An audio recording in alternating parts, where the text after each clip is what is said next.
오늘의 큐티 말씀은 민수기 11장 말씀입니다. 하나님이 백성의 악한 말로 원망하는 것을 들으시고 진노하셔서 진영에 불을 붙였는데 모세가 부르짖는 기도를 함으로 불이 꺼지게 됩니다. 그래서 그 지역을 디베랴라고 합니다. 그리고 4절에는 섞여 사는 다른 인종들이 탐욕을 품어서 이스라엘 자손도 다시 울며 누가 우리에게 고기를 주어 먹게 할까? 애굽에 있을 때에도 값없이 생선, 오이, 참외, 부추, 파, 마늘들을 먹었다. 이제는 우리의 기력이 다하여 이 만나 외에는 보이는 것이 아무것도 없다. 라는 말로 원망합니다.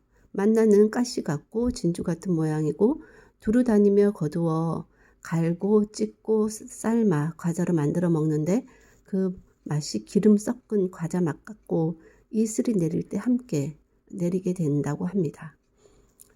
이에 하나님의 진노가 심히 크고 모세도 기뻐하지 않았는데 모세가 주께서 왜 종을 괴롭게 하십니까? 모든 백성을 맡겨 짐을 지게 하십니까? 내가 배지도 낳지도 않은 그들을 양육하는 아버지가 전 먹는 아이를 품고 약속의 땅으로 가라 하십니까?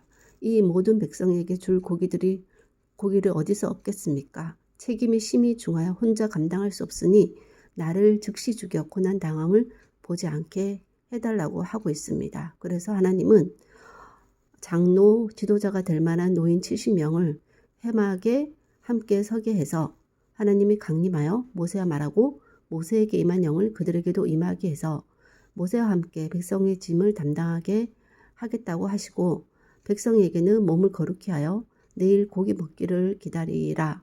냄새도 싫어하기까지 한 달 동안 먹게 할 것인데 이것은 하나님을 멸시한 대가라고 하고 있습니다. 그래서 하나님의 영이 강림을 하게 되는데 회막 진영에서 머물고 나가지도 않은 70명 중에 그런 자에게도 영이 임해서 예언을 하게 되는데 여호수아가 그들을 말리라고 하니까 모세가 내가 나를 두고 시기하느냐 하나님이 그의 영을 모든 백성에게 다 주어 다 선지자 되기를 원한다 라는 말을 하고 있습니다.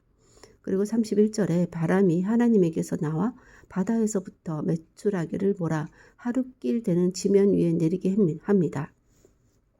그래서 백성이 모아 진영 사면에 펴두는데 고기가 아직 이 사이에 있어 씹히기도 전에 하나님께서 백성에게 진노하사 심히 큰 재앙으로 치십니다.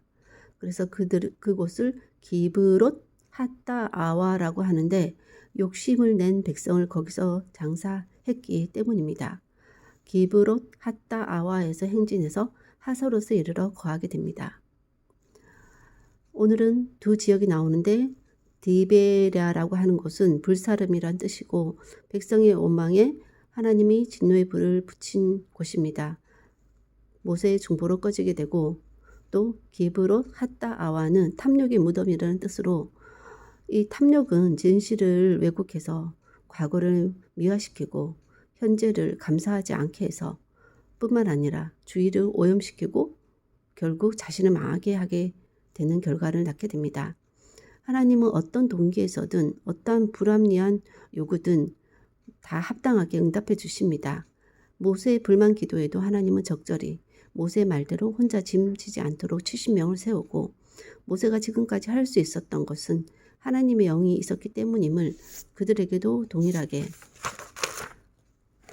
그 영을 주어 알게 하십니다.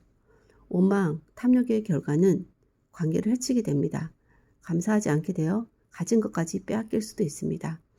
하나님과의 관계의 단절은 곧 죽음이나 마찬가지인 것입니다. 말로써 원망, 불평하는 것만큼 관계를 해치는 무기도 없는 것 같습니다. 마음의 욕심이 특히 말로 드러나게 되면 그 여파는 어마무시하고 결국 자멸하게 되는 것입니다.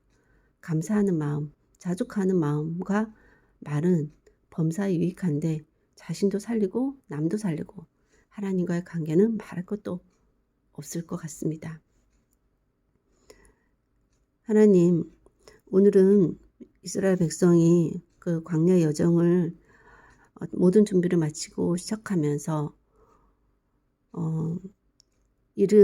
생기는 그런 여러 가지 일들 가운데 먼저 하나님을 감사하고 예배하는 그런 자발적인 순종과 찬양이 있기보다는 원망의 말을 하게 되는 것들을 먼저 보게 됩니다.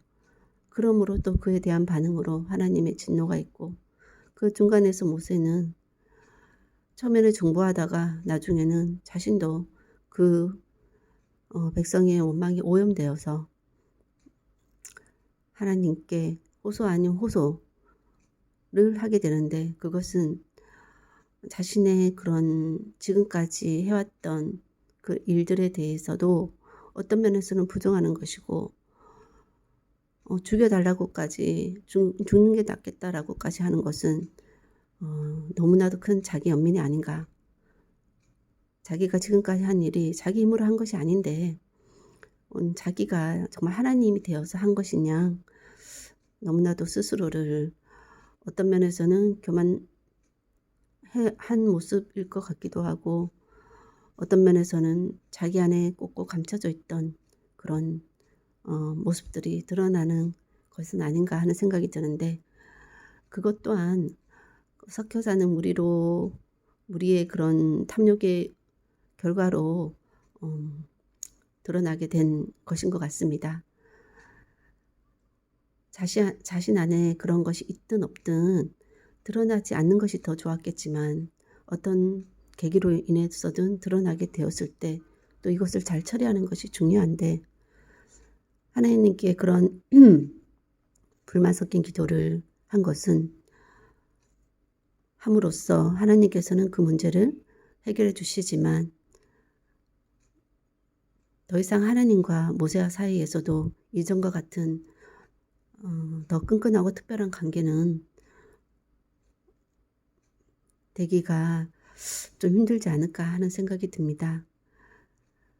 사람과의 관계는 언제든 망쳐도 또 다시 시작할 수 있지만, 사람과의 관계도 어떤 면에서는 좀 힘든데, 하나님과 한 점 그런 오점이 생기는 관계가 된다면 참으로 그것은